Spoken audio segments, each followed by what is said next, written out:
Começa agora mais uma edição do programa De Docente, o programa de TV da Seção Sindical dos Docentes da UFSM, a SEDUFSM. Aqui você encontra temas relacionados à luta dos trabalhadores e dos movimentos sociais, com enfoque especial para a categoria docente. Na edição de hoje, teremos uma entrevista com o professor do Departamento de Ciências da Comunicação da UFSM, presidente da SEDUFSM e membro da diretoria do Andes, o professor Rondon de Castro, sobre o 32º Congresso do Andes, que aconteceu de 4 a 9 de março no Rio de Janeiro. O poder aquisitivo do professor já perdeu muito. Alguns segmentos, alguns níveis do professor já perdeu até 15% do seu poder aquisitivo.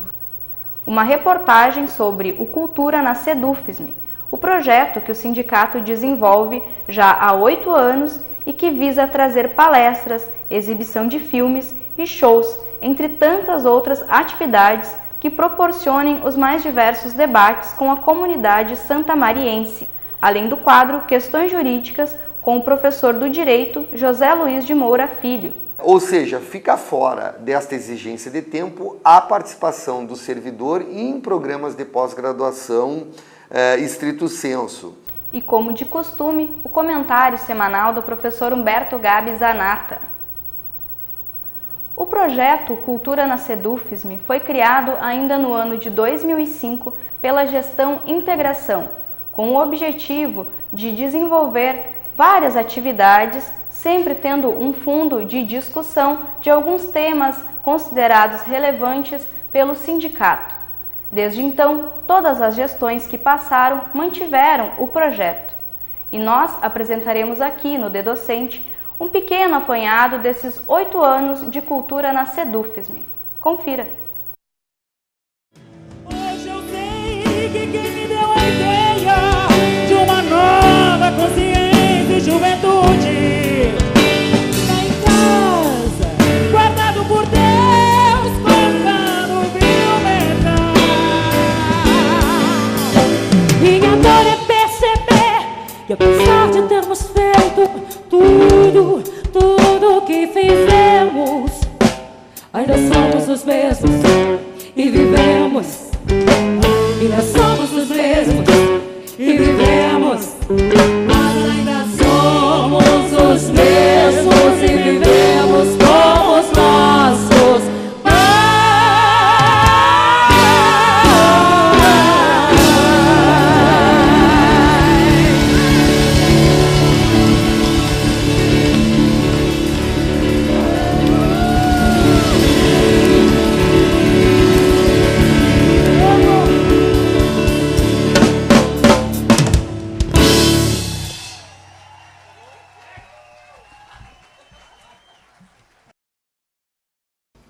Sem dúvida, a cultura para o sindicato SEDUFSM, que não é só um sindicato, é um sindicato de docentes, um sindicato intimamente relacionado com a vida acadêmica, com a Universidade Federal de Santa Maria e com Santa Maria, Cidade Cultura. Então, esse instrumento, esse caminho que o sindicato optou por fazer a discussão política através de ações culturais.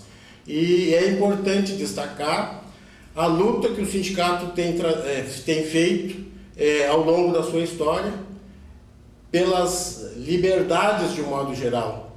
E o Dia da Mulher, sem dúvida, a questão da mulher é um dos aspectos que o sindicato tem se dedicado, a luta do sindicato tem estado ao lado das lutas das mulheres ao longo da sua história. Desde sua criação, há 8 anos, o Cultura na SEDUFSM é mantido por todas as gestões que passaram. Durante todo esse tempo, 54 edições já foram realizadas, trazendo palestras, exibições de filmes, shows, intervenções artísticas, entre tantas outras atividades. As temáticas também foram as mais diversas, trazendo tanto discussões latentes no período, quanto resgatando antigas pautas. Estima-se que desde o seu surgimento, o projeto já tenha recebido 10.000 pessoas.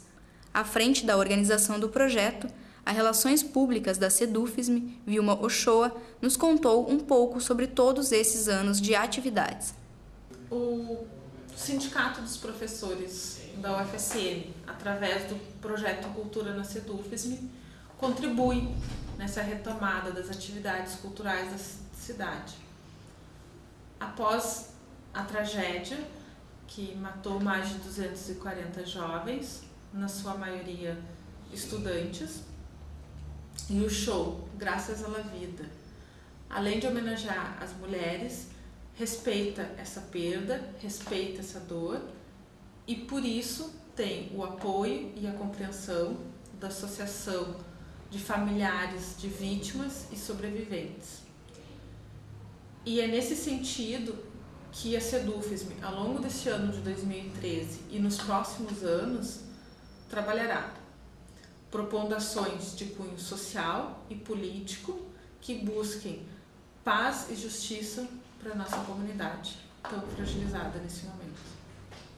A partir de algumas edições, uma nova ideia também foi agregada ao projeto, que passou a realizar atividades culturais em espaços públicos, trazendo sempre uma determinada temática de fundo. Nesse sentido, foram realizados os shows Santa Maria canta Elis Regina, em homenagem ao Dia Internacional da Mulher, em 2012, e Santa Maria canta Clara Nunes, em homenagem ao Dia da Consciência Negra, também em 2012. Ambos os shows foram realizados na Praça Saldanha Marinho. E com essa proposta, o projeto chega agora, no dia 21 de março de 2013, na sua 55ª edição, que trará a temática Mulheres de Luta, novamente em homenagem ao Dia Internacional da Mulher, com o show Graças à Vida.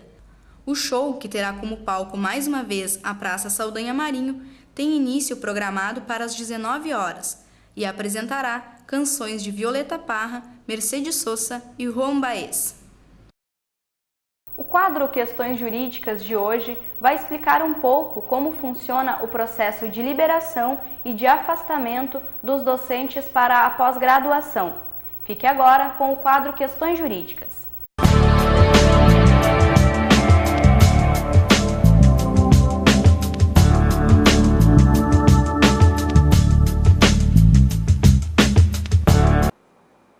Ainda na discussão sobre as novidades implementadas a partir da Lei 12.772, que regulamenta, então, a partir deste ano, praticamente, né, o novo plano de carreiras e cargos do Magistério Federal, nós consideramos que se trata de um pequeno avanço a possibilidade de afastamento dos servidores professores para cursos de pós-graduação estrito sensu, independentemente do tempo de serviço, né, do tempo que estão nomeados para o cargo ou a função. Né. Na vigência da legislação anterior, isso só era possível após 4 anos de ingresso na Instituição Federal de Ensino Superior. Os 3 anos do estágio probatório e um mais que era exigido. Talvez isso decorra do fato de que, e aí sim não podemos considerar como algo positivo, a possibilidade existente a partir de agora do ingresso do servidor professor na carreira do magistério superior na classe mais baixa, né, no primeiro nível da classe mais baixa, que é de professor auxiliar. Né? Se por um lado se oportuniza que os professores, né, apenas com graduação, os profissionais com apenas graduação tenham acesso à carreira, e muitos entendem que carreira se começa do primeiro nível, né, por outro, isso nos preocupa em função de que com a expansão, inclusive do ensino de pós-graduação, a necessidade que as instituições têm cada vez mais é de pessoal qualificado no sentido de titulação. Né? Bom, o artigo 30 da nova legislação, que vai tratar dos afastamentos, ele diz que o ocupante de cargos do plano de carreiras e cargo do Magistério Federal, sem prejuízo dos afastamentos previstos no regime jurídico único, na Lei 8.112 de 90, poderá afastar-se de suas funções, assegurados todos os seus direitos e vantagens a que fizer jus nos seguintes casos: para participar de programa de pós-graduação estrito sensu, independentemente do tempo ocupado no cargo ou na instituição, né? Para prestar colaboração ou a outra instituição federal de ensino ou de pesquisa por período de até 4 anos, com ônus para a instituição de origem, e para prestar colaboração técnica ao Ministério da Educação por período não superior a 1 ano, e com ônus para a instituição de origem, também visando ao apoio ao desenvolvimento de programas e projetos de relevância, assim considerados por parte da administração superior. Parágrafo 1º diz que os afastamentos de que tratam os incisos 2 e 3 do caput somente serão concedidos a servidores aprovados no estágio probatório do respectivo cargo e se autorizado pelo dirigente máximo da instituição federal, no caso o reitor, devendo estar vinculado a projeto ou convênio com prazo e finalidade objetivamente definidos. Ou seja, esta excepcionalidade com relação à necessidade de tempo na instituição se refere à participação em programas de se refere à participação como colaborador do ponto de vista técnico. Voltamos. Tá. Esta participação excepcionalizada em termos de tempo, ou seja, que mantém a necessidade de tempo na instituição, se refere àquela colaboração, então, a uma instituição federal de ensino ou pesquisa por um período de até 4 anos, com ônus para a instituição de origem, e a colaboração técnica ao Ministério da Educação, né? Ou seja, fica fora desta exigência de tempo a participação do servidor em programas de pós-graduação estrito sensu. Da mesma forma, o parágrafo 2º diz que aos servidores de que trata o caput, né, poderá ser concedido afastamento para realização de programa de mestrado ou doutorado, independentemente do tempo ocupado no cargo na instituição. Isto talvez esteja realmente linkado à nova exigência para o acesso à carreira, que antes estava normatizado internamente na maioria das instituições por resolução, no nosso caso a resolução 020, que exigia o ingresso no nível, né, com doutorado na classe de professor adjunto do 1º nível. Somente de forma excepcional, caso não se apresentassem candidatos ou não fosse aprovado nenhum candidato naquele certame, que se autorizava a abertura de concurso para uma classe inferior, no caso, com mestrado para assistente. A partir de agora, não. E isso é uma crítica que se faz, muito grande, que é, mesmo que o candidato tenha titulação para ingressar na classe de professor adjunto ou assistente, ou seja, que ele tenha doutorado ou mestrado respectivamente, ele vai ingressar na classe de professor auxiliar e aí ficará até a completar o seu estágio probatório. E poderá ter a chamada progressão acelerada, se detentor de titulação puder então se enquadrar nas classes típicas, né, respectivas de cada titulação. Se tiver mestrado como assistente, se tiver doutorado como adjunto. Por fim, o parágrafo 3º do artigo 30 da nova lei 12.772, que trata dos afastamentos, vai dizer que ato do dirigente máximo, o reitor ou conselho superior, CEP ou CONSUM, definirá, observada a legislação vigente, os programas de capacitação e os critérios para participação em programas de pós-graduação, com ou sem afastamento do servidor de suas funções.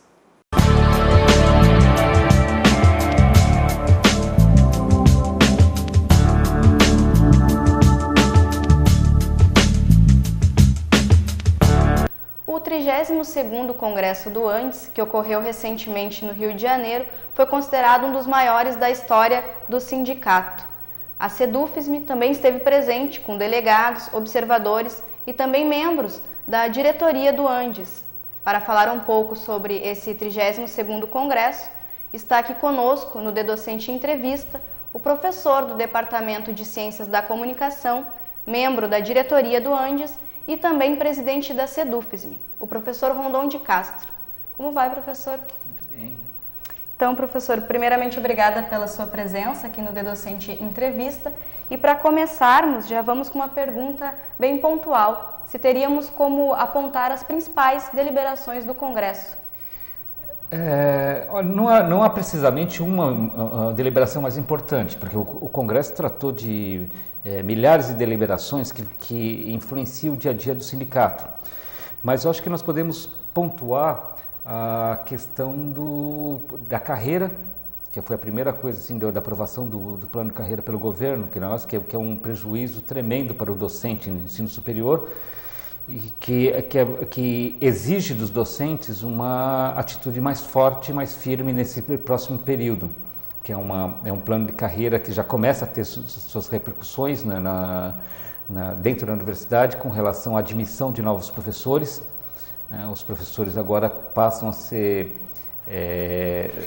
contratados como professores auxiliares durante o período de estágio probatório. Isso significa que independente do seu estágio, sua titulação, ele vai entrar com uma remuneração mais baixa durante 3 anos. E segundo a lei, após esses 3 anos, ele poderá concorrer a uma progressão na carreira. Isso não quer dizer que nem isso está definido.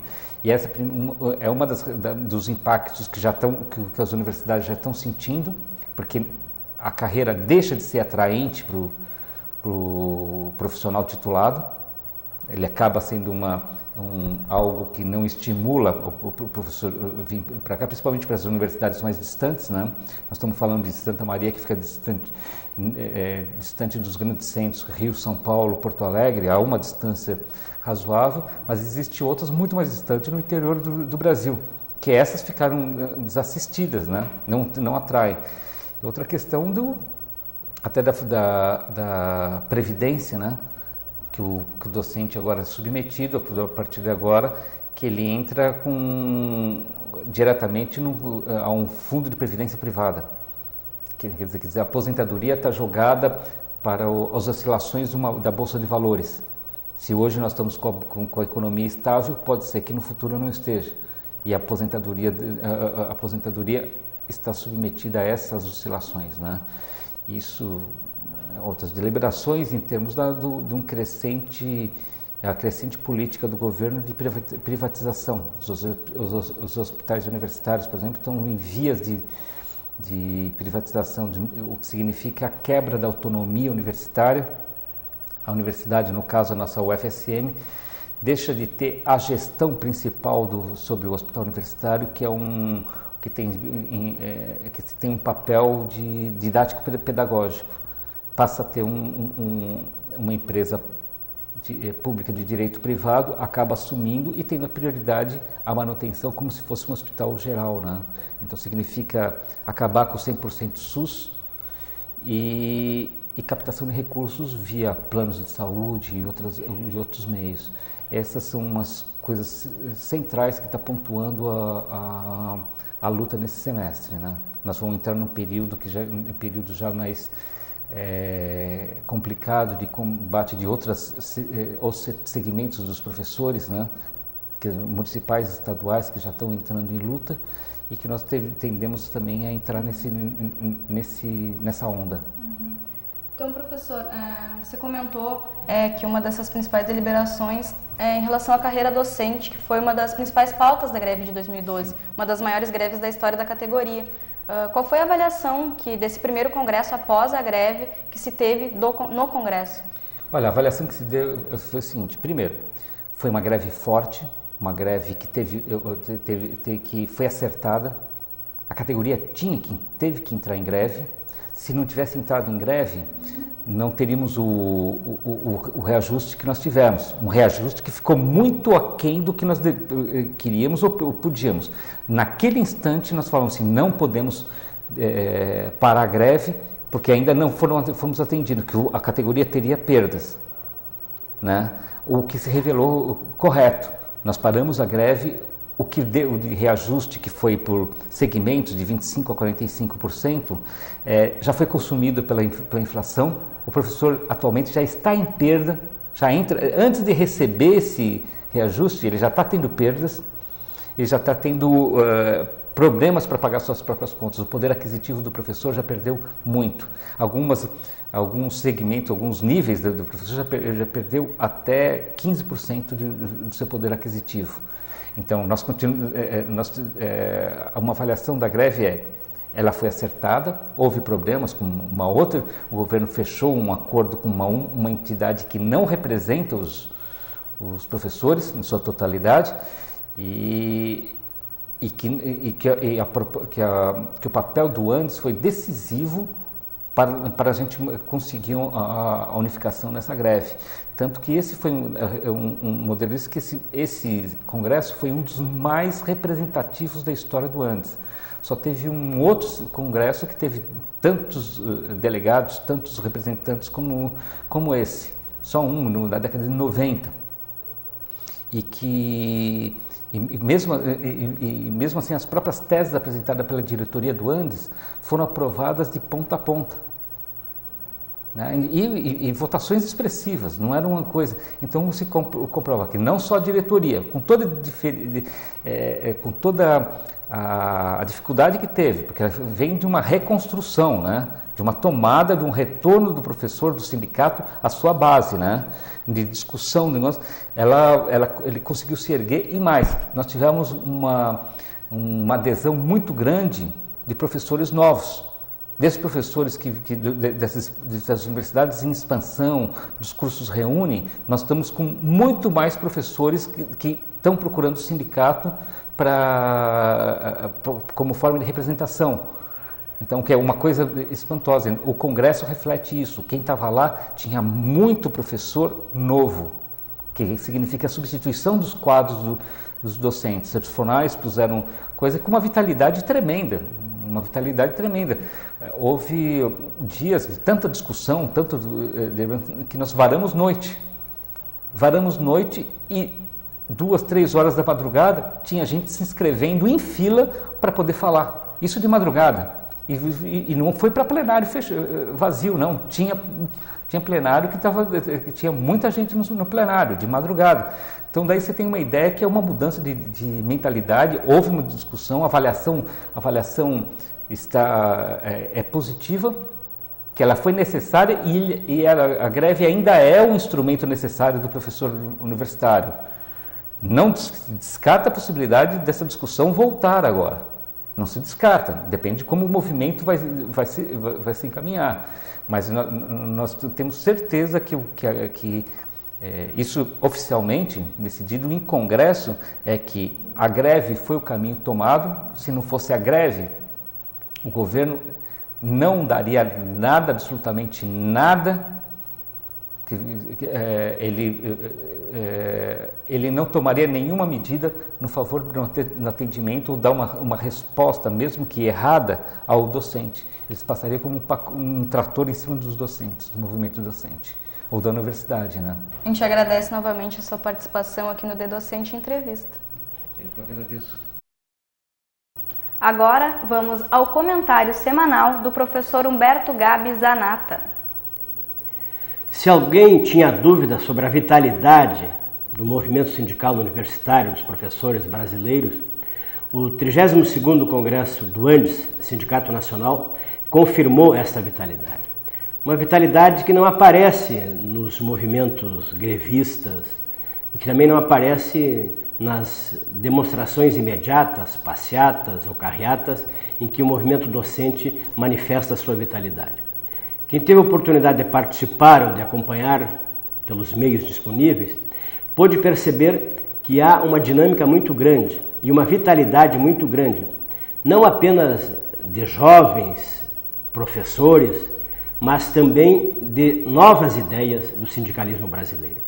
O que vem a confirmar que a greve foi um sucesso, não apenas pelo grande número de dias em que ela conseguiu unir vários sindicatos de diferentes categorias do serviço público brasileiro, mas especialmente porque as ideias debatidas no Congresso, como podemos acompanhar em diferentes ocasiões, demonstraram que há esta riqueza de ideias que extrapolam o mero sindicalismo ou as meras ideias que possam ser revertidas no sindicato.